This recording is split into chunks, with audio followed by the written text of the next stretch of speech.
Okay, part three. Elves, let's talk about the forward line, mate. And I'm actually going to start off with this. 12 months ago, if I was to say to you, Bailey Fritsch, Ben Brown, Charlie Spargo, Alex Neil-Bullen, Tom McDonald, Tom Sparrow, and second-year player Keziah Pickett would be the premiership forward line, what would you said 12 months ago?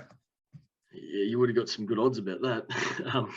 It just goes to show, I think the message in that is that if you get a good system in place and everyone buys in, anything can happen. So that's why I guess there's hope for us Carlton supporters that, you know, if we can put a system in place where they're all on the same page, you know, they're all got different levels of talent, these guys, but you know, with that list you just reeled off with Melbourne, you wouldn't have thought 12 months ago that'd be a premiership side. I mean, even Ben Brown had his issues and battles throughout the year, went back to the VFL, but yeah, they were just all part of a system. They all understood their roles, they all brought in, and then they're allowed to flourish, which was great. Yeah, I suppose concern, and obviously we look at our front half, and obviously the reigning Coleman medalist and Charlie coming back. But for me, after 5 or 6 years, mate, it's still very much an unknown and a work in progress. You look at the bits and pieces and the players we've lost, the fact that Liam Jones is gone, it means McGovern will have to go back. You know, we've seen Brody Kemp play forward in an intra-club practice game. To me, it's very much a front 6 or 7, which is very much inexperienced. And you've got the fact that, you know, obviously question marks now on Harry for round 1, and obviously Charlie coming back. I mean, he's only played the 3 or 4 games last year. It doesn't, to me, feel settled. It's not a settled front 6. Definitely not. And the more you think about that too, with even if Charlie and Harry are healthy, and you're going to have Durden and maybe Motlop and others at times who are going to go through there, it might take 7 or 8 rounds for, you know, the side to gel, new coaching staff. It's just a bit of geez, it's an unknown. I don't know what to expect with it, to be honest. Maybe that makes it a bit more exciting, and they might deliver. Yeah, but they certainly, a core group of 7 to 8 of them need some continuity. There's no doubt about that. So what were let's just have a quick snapshot of last year. What did you see were the main deficiencies out at front half? Gunn full forward, but the rest of it was pretty much a mess, wasn't it? Yeah, it was a real mess. The 2 big things that stood out to me, one, which has been a real bugbear of mine for a while, was just the lack of connection between our mids and our forwards, leading patterns, you know, how the ball was delivered, forwards having an understanding of where each other, you know, position themselves, being able to put some blocks on. We just always seemed to kick the ball the same spot, and we'd have blokes jumping into each other all the time. And then the big one was just how easy the ball waltzed out of our forward line, didn't it? So, you know, and we had some guys in there who were a fair bit older, who, you know, probably become a bit of a liability in that area of the game towards the end. But, you know, I think back to those 2 games in a row mid-year we played in Sydney. I don't think I've ever seen a football side have the ball leave their forward line and go to the other end of the ground with such ease as it did. And that for me was the tipping point of, geez, where are we going here? So, yeah, we've got to get the connection right between our mids and forwards. That's a huge one in how we deliver the ball, where the forwards, you know, where they lead, where we're looking to put the footy.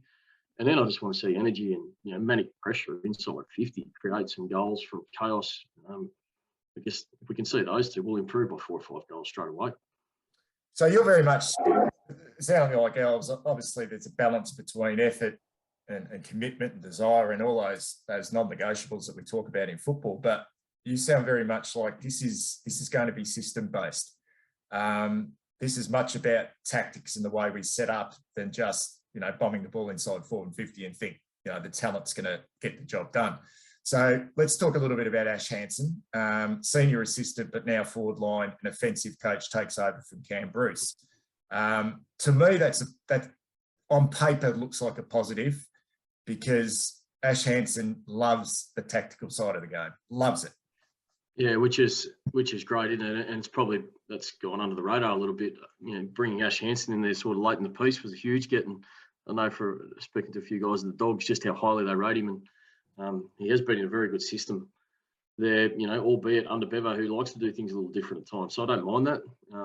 Yeah, so to get a guy like that, bring him in, You know, starting from scratch with Vossi as well. I like the fact that they've come in together with the group at the same time. So, yeah, and if he's big on the tactical side of the game, I love that. I absolutely love that he'll bring some of that. Definitely want to see some structure and system. But then also you want your little guys and big guys to be able to express themselves, fly at the footy, just lay pressure, enjoy their footy. I've noticed that message coming out a fair bit. You know, just be busy and enjoy yourself, celebrate your goals. So, you know, I don't mind that. I think that the messages coming out have been pretty exciting, actually. Do you? It's pretty much been the big three. You know, get it down to the big three. You know, we put a lot of work into, obviously, and it hasn't worked out. I don't think Charlie, Harry, and even McGovern have really played together, and that's probably not going to happen early days anyway. With Gov going back, you coming around to the fact now that we'll go obviously in with Harry and Charlie, and then it'll be, you know, do we go with a third tall? Is it a resting ruckman? Does Jack play? Is that hybrid forward? Is it the Jack Martin? How do you see that balance working out? I think it'll be a bit of both at times. I can see situations where, and let's hope that he stands up when he is resting, because I haven't seen it yet. We hit rest forward.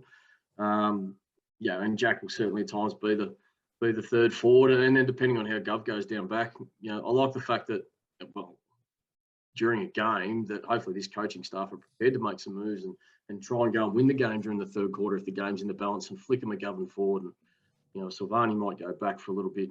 There's definitely that flexibility there now, which is pleasing. So I'd like to see him be bold in games and try and go win some games. And I think if Hanson's in the box and, you know, he's great tactically, then I think those things will happen. So yeah, it's a bit of a wait and see as to how they're going to attack that. In an ideal world, I wouldn't like Pitt to be playing too much forward, that's for sure. I mean, a lot's changed. Been out of the game, mate. Like 2 years. I know we played a little bit at the back end of last year, but obviously the development of Harry deep forward. I remember you saying when Charlie looked like he was just about to, you know, explode, you were saying that you'd like to see him deep and isolate him deep just because of his athletic ability and his speed and his power. Do you still see that happening, or are you looking at Charlie now as that centre half forward type, pushing up the ground and being a dangerous option across half forward, or can you see him deep?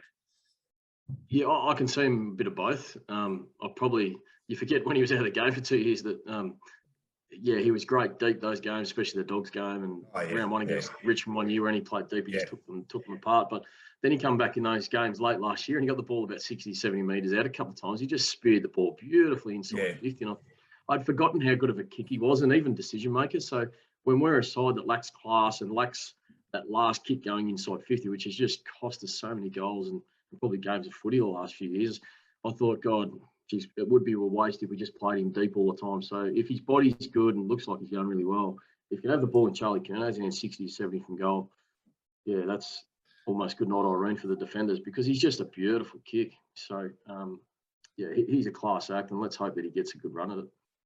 One area I think is a bit of a weakness, Hels, we've got those two tall pillars. If they're both fit and firing and healthy, I mean, they look like they're hard to stop, but we know how good opposition defences are, how they set up themselves. And what made Melbourne so, I suppose, dynamic in their front half was the development of Bradley Fritsch as that pure hybrid forward, a guy that can catch it, that's got genuine leg speed at ground level. And when you saw what he did in the grand final, he was the one really who got off the chain. To me, that is still a bit of a weakness. For all the good work Jack Silvani does, he's not a noted goal kicker, just the 9 goals last year, and still big question marks on, I suppose, the durability of a Jack Martin. So how do you see that? And I see now that Brady Kemp played that role on the weekend, and we know he's got great speed and athleticism that can mark the ball over his head. So they're going to throw that spot around, I reckon, mate. Yeah, they are. I had a good look through the list, and there's not one that you would stand out and say, yeah, that's him. He's got that. That's, you know, he's the one. He's the hybrid forward. He's the one that could kick, you know, 45, 50 and take the game apart like Fritsch. I did come back to Jack Martin in the fact that he's 27 now. he is tough. He's good overhead, and he's got the class to finish. I think his first game against Richmond, when we had no crowd there in the pandemic, and he kicked 4 ripping goals. Yeah. If he's gonna play 0 to 30, we'd like him to kick 30, 35 for the year, to be honest. He'll have his stints where he goes on ball and he's tough and he can tackle in there. But if he's going to spend 80% of his time forward, I'd like that to be 0 to 30, and he's probably the one that could potentially kick that 30 to 35 and help the big tall forwards out. So where does that lead? Where does that lead, Jack?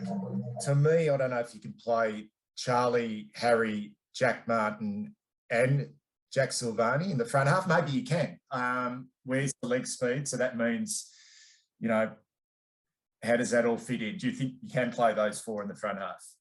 Yeah, I think they'll have a look at it. And then I think the speed will then come from a Durden and say a Fisher. So you've got them 4, and then you've got 2 electric guys with speed, hard front and centre crumbs. Then what do they do with Paddy Dow? Does he go through there at times for more leg speed? And obviously Cunningham is coming back from the knee. So, they'll look at it for sure. The 2 talls and the 2 sort of mid-sized guys. And then you've got Kennedy as well. What do they do with Kennedy? Is he changed on board with Cripps? So there's a bit to work through there. I'm very interested to see how Voss and Hansen, put the side together, and how do they rate guys, and where do they think they should play compared to what's happened in your last sort of 18 to 24 months. Just on a small sample size, and you mentioned him there in regards to those small forwards, Owies and Durden, they might play both of them. They might play both, but could do. Picking one, who's in front at the moment on what you've seen? Small sample size, obviously. Small sample size, yeah, and that is all it's been. Seen a little bit more of Owies, obviously, because he played a bit more last year. But I just love the look at Durden. Yeah, he just excites me. His energy, and you can just tell a player he's a genuine small forward, front and centre. He looks like the best small forward front and centre player that we've got. And if he's not winning at front and centre, God, he's putting good pressure on him, and we have just lacked that player. I'd be very surprised if he's not in the 18 round 1. Yeah, I'd have him ahead. He's a real sort of, if you're a defender, mate, and Owies is in the vicinity, you need the sort of eyes in the back of the head. It's sort of like your Anthony McDonald, Tip and Woody. It's like, where is he? What's he doing? I suppose the challenge now, mate, for Corey Durden, he's only in his 3rd year of senior football, is how does he balance the defence with the attack? Because at the end of the day, we need him to be, hitting the scoreboard as well. Yeah, definitely we do. And you're right about Owies. He'll sort of pop up and find space really well. I'm not sure that he's the genuine front and centre crummer small forward. So they do play both a bit differently. So perhaps they could both play in the same forward line, especially now that Honey's had the surgery and will miss the first 4 to 5 rounds. And what that does for Honey, then he's got to get back and play another 4 or 5 after that just to get himself match fit again and back in the mix. So he probably ruled him out for nearly first half of the season, unfortunately. So that probably does open the door for the other 2. And then probably the wild card in the pack is what's young Motlop going to bring to the table. Yeah. So could he step in his first season and have a real impact? Because he looks pretty strong-bodied kid, and he's got some tricks. How do you see Zach Fisher? I mean, is he a lock? Is he an absolute lock? I think with Walsh, now going out, he's a bit of that X factor sort of between the middle of the ground and probably 40 out from goal. So it's a career-defining year. He's one of those 4 or 5 who are, it's D-Day. He's been around long enough. Yes, he's had some injuries which have been unfortunate, which has, really stopped him from having continuity, but it's his time to step up now. I think if a player like Fisher has a really big year, then that's going to help us play finals. And I'm going to ask you, I mean, we hear that news. We hate anything to do with feet, particularly big guys. We need him healthy, don't we? I mean, he's had a breakout year. Let's face it, he's a real talent, but we know the longevity of key forwards. The best key forwards in the games are the ones who do it year after year. And we talk about how good Tom Hawkins has been throughout his career. We talk about Jack Revolt. We talk about Josh Kennedy. So for me, the challenge for Harry is obviously, can he back it up? Can he back it up this year? We need him to.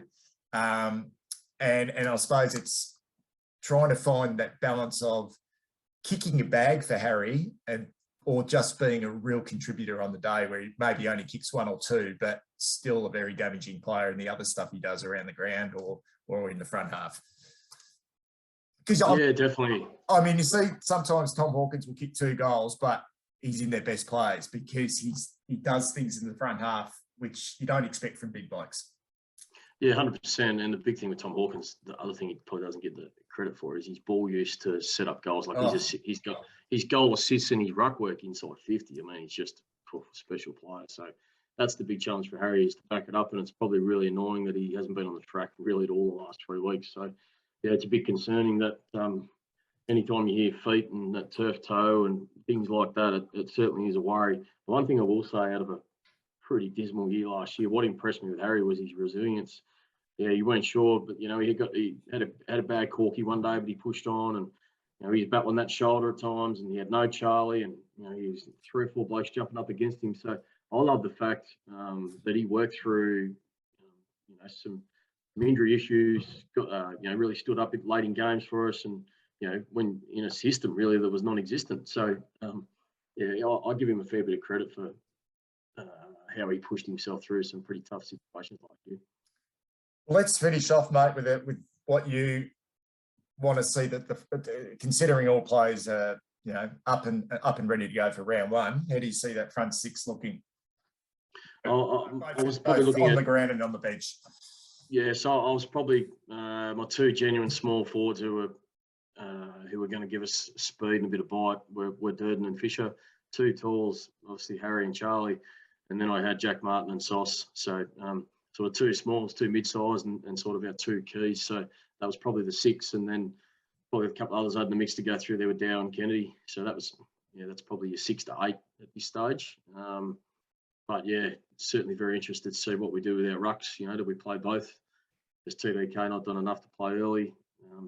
Who backs Pitt up in the ruck? So there's a lot of unknowns, isn't there? Oh, especially with TDK, can he go forward and clunk a few? What did he kick 7 goals last year? I think he can. Yeah, but he doesn't at this stage look to be a genuine forward, but probably because of his strength. He's okay when you get a leap of it, but he tends to be still out body because of his size, and he's still maturing. The wild card. Do we have a wild card, mate? I mean, any guys coming through? You mentioned Motlop. We've got Honey in the wings, sort of coming through as well. Is there anyone there, Fogarty, who you think could, really surprise in our front half this season? There's always one who's up. There is. I'm hoping it's a Durden or a Motlop, because we need some young guys to just jump up and play well straight away. We all know what Walsh has done, but we need a couple to jump out of the box straight away. I think, look at Melbourne last year, their premiership side doesn't get spoken about. They had 9 guys under the age of 21. Yeah, that's just crazy. Yeah, like it's when you look at it like that, I've always Charlie Spargo and Tom Sparrow. I mean, I'll just chuck you back, mate. Just on that, like being the young kid Bowie in the back pocket. He played 6 games and played in the flag. So and you look at, I'll go back to 2016, the Western Bulldogs forward line in that grand final, and you would have followed it closely, mate, being a former player. This is their front 6 in the grand final, 2016. Toby McLean, half forward, Zane Cordy, centre half forward. Obviously, Jake Stringer, absolute superstar, but he wasn't in the greatest of form that year. Tory Dixon, Tom Boyd, and Clay Smith. Premiership. And then Pickett, and then Pickett, obviously drifting down. Yeah. I mean, So I mean, it's amazing what can be achieved. Yeah, if you've got the entire group on the same page, that's the first and most important part, because then you can all work and head in the one direction, and you can do anything then. So and that can take time. But I mean, with a lot of the guys on our list now have been at the club for a fair period of time, 3, 4, 5, 6 years. So it's about time some of them stood up, and there's 4 or 5 that are under the pump. We got Jack Martin in, we got Zach Williams in. Mitch McGovern's probably the biggest year of his career. He's got to stand up. Zach Fisher's got to stand up. So there's stories there with 4 to 6 guys. If they stand up, we know our best players will play well. But if that 4 to 6 get on board and get going, then look out, anything's possible. All right, Els. Thanks for joining me again, mate. We will definitely catch up over the next couple of weeks and do another video before the start of the season. Great to have your insight into this 3-part series. Take care, mate. We'll speak soon. Good stuff, mate. Thanks for having me on. Good on you, Alice.